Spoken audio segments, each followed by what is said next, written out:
going on, guys, and welcome to today's video. And we finally got Dad's Jeep back here in the garage, and we're going to be kind of doing a complete front-end makeover on this thing. This Jeep was originally a halogen lighting Jeep. It was not an LED light group Jeep. So that's kind of what we're going to be addressing, and of course a lot more. Now, Dad is kind of gearing up or getting ready to start off-roading with the group with us. So he has found a few items that he's wanting to throw on the front of this thing. So we're going to be replacing the factory front plastic bumper with a rough country winch bumper. Along with that rough country winch bumper also is going to include some front LED lighting, which will again fix our halogen front lights here on the fog lights. We're also going to be throwing an open road brand winch here on the center of that rough country bumper. And then, like I said, we've got Sea-Lite actually joined for the build on this thing and sent us out a set of their Sea-Lite LED just replacement bulbs. These are not whole new housings, they are just bulbs, but it actually was the exact same brand that I used to run on cheap Jeep. So I was very happy with them. They're relatively inexpensive and you can pick them up on Amazon, online, whatever, but they are just a bulb that goes into the factory housing. So I'll be interested to see how well they work on the JL platform, a little bit more modern than the old WJ. So like I said, Sea-Lites here in the front. We're going to be throwing open road winch, rough country bumper. We've got lights down here, and then we're also going to be throwing the Mopar A-pillar lighting brackets with another set of rough country, the black series lights. So I will pull the camera down, I'll show you everything, and then Dad and I are gonna start ripping this thing apart and getting everything on this thing.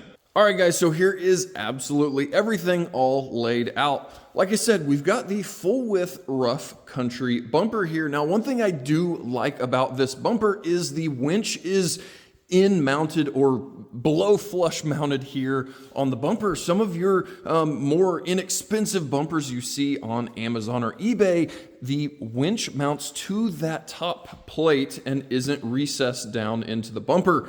One of the reasons why I like that, I just feel like the pull is going to be a lot nicer on the frame, on the mounting hardware when you are pulling straight instead of pulling up and putting a ton of force on that hardware. And the other benefit is you aren't just blocking an absolute ton of radiator airflow. When you've got the winch sitting up here and it's blocking half the radiator, that just can't be good for cooling. So the fact we are mounting that winch basically down here where the frame rail is, gets a lot more airflow to the radiator. Now guys, here is our open road 13,000 pound winch. And this thing is pretty cool for an extremely awesome price point. You've got two wireless remotes. You, of course, have the wired remote, and this one is a synthetic winch line winch. Now, one thing I will point out real quick here, not just for open road, but for any winch, when you are putting this thing together, getting ready to set it on the vehicle with your hardware, the little square nuts provided are super easy to fall out of their pockets here in the winch. So throw the nuts in there and then throw a little piece of electrical tape over the side, and that will block the little pocket so those nuts can't fall out. You will absolutely thank yourself when you are not fighting to try and keep those nuts in the winch. Now up here on the table, we of course have all of our hardware and stuff that we will be mounting said bumper with, but we do have our Sea-Lite brand LED lights that will be going in those factory housings, and they are honestly a really nice setup and design. We've got a big aluminum heatsink with a cooling fan there on the back with a factory style connector. Now over here we've got the skid plate for the rough country bumper, and then we've got our Mopar accessory front A-pillar light mounting brackets, which offer you quite a few locations where you can mount those lights on there. And then our rough country black series lights here that we will be mounting onto those brackets. Now, one thing that we are very lucky on is this Jeep was optioned with the factory auxiliary light switch or auxiliary lighting group. So this does have the 4 switches down below the radio and HVAC with the wiring terminated up there in the engine bay. So this is going to be extremely nice compared to somebody that doesn't have that auxiliary switch group on their vehicle, because we're going to be able to just have it hooked up in no time at all, not running wires in through the firewall and making a huge mess. So this will be extremely nice for the lighting there, for the bumper lights and those A-pillar lights. So guys, first off, we are going to throw our headlights in just because that's going to be our easiest mod here today. And I'm interested to see the color and how they look in these factory housings. So guys, at least here on the 3.6 with the airbox over here, the passenger side is going to be relatively easy because we're going to be able to pull the airbox and get down to the factory lights. The other side, there's kind of a lot in the way, and it's going to be a bit of a fight. So I'm just going to get the airbox yanked out of this thing, and then we'll be able to much easier get to that light.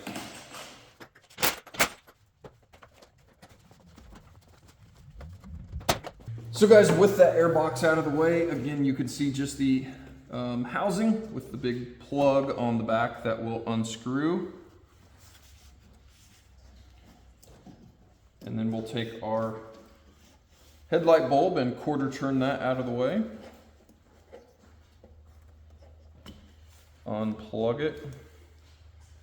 And then take our new lights, which again are the exact same plug-in, and the bulb attachment.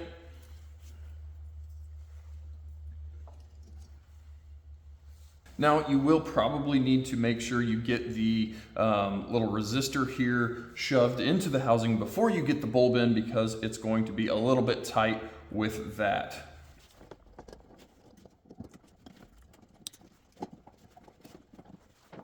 And guys, just like that, you've already got one side done. So let's go jump to the front of this thing and see how those two lights look compared to each other.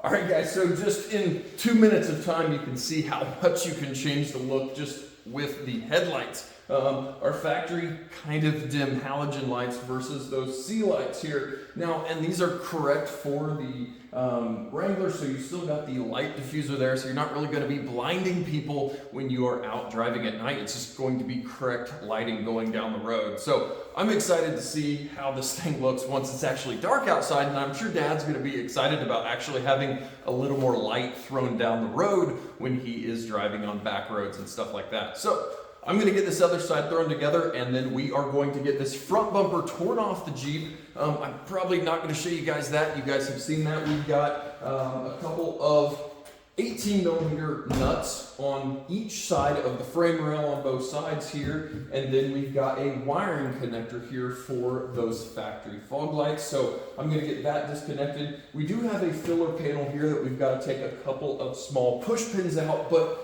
for the most part, it is very straightforward. Normally, if your vehicle is stock, you're going to have the front plastic lower skid plate that is also going to need to come off. We've already pulled that thing off a while ago when Dad got the Jeep, because I think they look a little bit cooler without that big plastic Tupperware under the Jeep. So you will need to address that on yours if you have that, but for the most part, it's going to be the same removal for all of them. All right, so we got the factory bumper pulled off, and you have to completely disassemble that factory bumper if you're going to pull the factory wiring harness out. So the inner crash bar, the tow hooks, all of that comes out so you can get down to just the base plastic shell. That's where that wiring harness is going to be clipped in all the way along the inside there for that factory fog harness. Now, the reason we wanted that factory fog light harness is because we are going to be using these LED pod lights as the fog light, or we're going to be functioning them with that factory fog light switch. So we've got the factory wiring harness here for those that we have cut the ends off of the factory harness, soldered the new ends on for these pod lights, so everything's still kind of serviceable. You can unplug the harness from the lights to replace lights if you needed to, and you still have the factory connector here to unplug if you were ever needing to pull the bumper. Now, this bumper also has a 20-inch LED light bar here that is mounted in that winch hoop, which again also has a nice intermediate connector here that will tie into the other half of that connector that goes on the Jeep up to the auxiliary wiring switches. So I think we're ready to attempt to set this bumper on the Jeep. We'll get a few of the hardware in place, and then we will see if we can bolt this bumper on fully. Some bumpers you are going to need to set the winch in before you get the bumper fully bolted on. I think this one has enough room for the winch opening that I'm going to be able to set the winch in after we get that bumper fully bolted on, because if you're able to do that, then you can get all of the hardware tightened a lot easier for the bumper if you aren't having to work around the big winch in the way.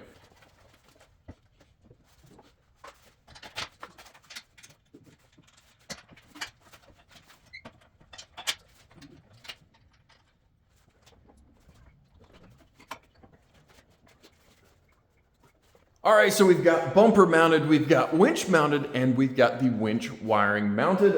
Bumper went on pretty smoothly, just a little bit of fiddling. They've got loose brackets on the back side of the bumper, so there's play there, and then there is play with getting the bumper on, so it all takes a little bit of fiddling to actually get everything lined up and all the bolts started, so that was a little more of a pain than I was anticipating, but it went on smoothly once you got everything lined up. The winch was able to be set in the bumper after the bumper was fully bolted on, so that was very convenient. And then we've got the wiring ran. So I'll show you my wiring cable running for winches. There's going to be a million different ways, but I've just seen a lot come into the shop that have very poorly routed winch wiring. I've even seen some where the winch wiring was so poorly routed through the engine bay that it has rubbed on engine pulleys and cut through wiring and caused all kinds of electrical issues. So take mine with a grain of salt, but at least you know this way is going to be very much out of harm's way. So down the bumper here, we kind of follow our frame. We jump on the far side or the engine bay side of that body mount and then basically come up right behind that inner fender. So here you can see with that air box removed, it's basically mandatory to get that air box out of there so you can get the wiring ran nicely. Like I said, I've seen people run the wiring, draping it through the engine bay up to the battery, and over here we've got engine belts, pulleys, all the things that you do not want to have your power and ground cable into. So like I said, we've got around that body mount and then basically tucking up under any brackets here in the engine bay, but above the plastic inner fender. There's a nice gap that you can kind of run it all the way up and then start working into your battery box area. Here we've got it tucked under the little plastic factory wiring loom, so it's nice and tucked. And then we are following the battery over and around, and you can even get really fancy and tuck it into the factory battery terminal cover, so it looks very nice and factory. And then we've got our ground following around, even clipped into a nice factory wiring clip there, and then hooked onto our big 13mm nut here on the negative post. Now guys, here in the engine bay, like I said, this was a auxiliary switch, or the HD electrical group Jeep. There's going to be 20 different names, but this has the 4 auxiliary switches there under the radio. So that means nice and tight and taped up down in this wiring harness is the factory auxiliary power wires here. They are, like I said, terminated here on the ends, and these are just the 12-volt power wires that you control from the dashboard mounted switches. If you do not have this option, at least in this case, the Rough Country lighting all came with really nice quality wiring harnesses with fuses and relays and switches that you could all run into the vehicle, hook up to the battery, and it would work identically and work really nicely. The harnesses all looked very nice. But like I said, with any Jeep with your auxiliary switch wiring, you do have your 4 switch wires here under the hood. So you might be wondering, which wire does what? Now, in your owner's manual, if you hopefully have it, this does have a, on page 123, you do have the call outs here for all four of your auxiliary switches. You know, switch 1 is a 40 amp service, and it is beige with a pink tracer. Switch 2 is a 40 amp, etc. You know, all of these going down here. Switch 3 and 4 are only 15 amp service, and again, they're all called out orange and pink, dark blue and pink, etc. So all of those are listed, so you don't have to start guessing and checking on which wire does what. Now, again, this is our power and ground wire for our light bar there on the bumper. So I am going to obviously cut my wire to length, but I will take my power wire and connect it to whichever switch wiring I want, but then we're left with our ground wire. And again, luckily on the JK here, we've got a lot of options for grounding here in the engine bay. Now, yes, of course, you could ground to your negative cable in, but I really like using all of the factory provided ground terminals here on this fender. You have a big 10 millimeter here, you've got a 10 millimeter here that's not even used, and then you've got a couple of other lugs here. So the fact that this wiring does terminate right here next to the battery, again, I like connecting my power wire to whichever one I'm using and taking my ground here and crimping a nice eyelet connector onto it, and then again attaching it to one of the multiple grounds here on this fender, and it works really, really nicely. So guys, we are going to work on getting all of this front end wiring finished up here. We're going to get our battery box back in, and then we're going to jump onto our A-pillar ditch lights, fog lights, spotlights, whatever you're going to end up putting on up there. But yeah, we're going to get this all tidied up, and then we will show you guys those factory Mopar A-pillar brackets. All right guys, so last but not least, we've got the Mopar accessory A-pillar brackets with the rough country lights on them. Now, I kind of like these brackets because, like I said, you've got multiple mounting holes. You've got 2 on the top and then 2 on the sides if you wanted your lights facing sideways. And they are a pretty cool install. You pull out the factory cowl corner panel piece bolts, and then you've got little basically spacers that go in to help space the bracket off of the cowling, and longer bolts to go with it. So yes, very simple and straightforward, but one thing you want to do when you have all of those bolts out before you go and tighten everything back down is run your wiring. There's actually a really nice little gap here in that panel that you can run the wiring under this cowl panel and then under the cowl trim into the engine bay, so you aren't shutting it in the hood and it looking poor, more or less. So you can have it ran very, factory looking.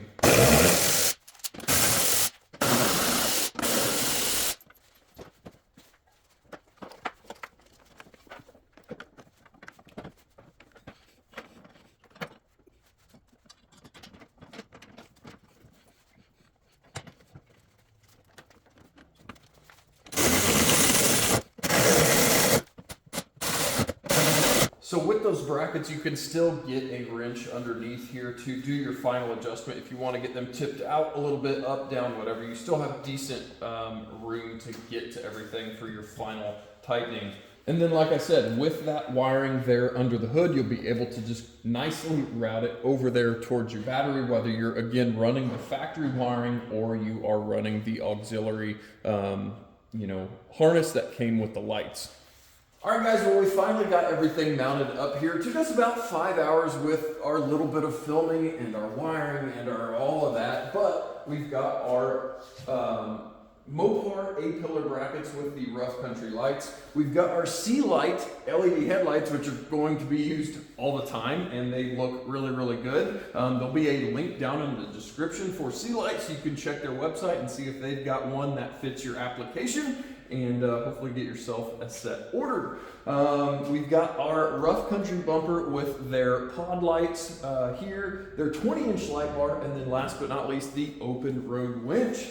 So yeah, I'm pretty excited about it. It looks really well. This is not quite a full width bumper. It's a mid-length, I guess I'd call it. It's not a stubby with the frame rail, and it's not a full width. that goes all the way out to the fender, but it definitely gives you a little bit better approach angle than a big factory plastic bumper or even a full width bumper.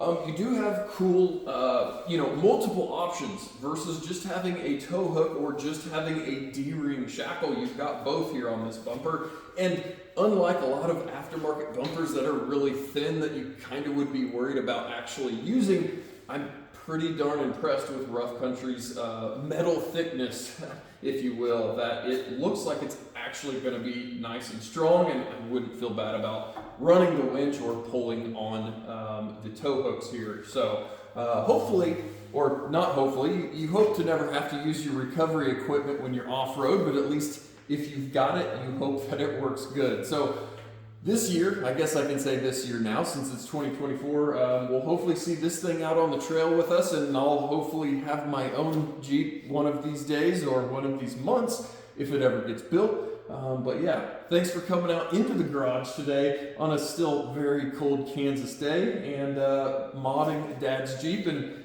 completely changing the look of this thing. So guys, as always, thanks for watching, and we'll catch you guys next time.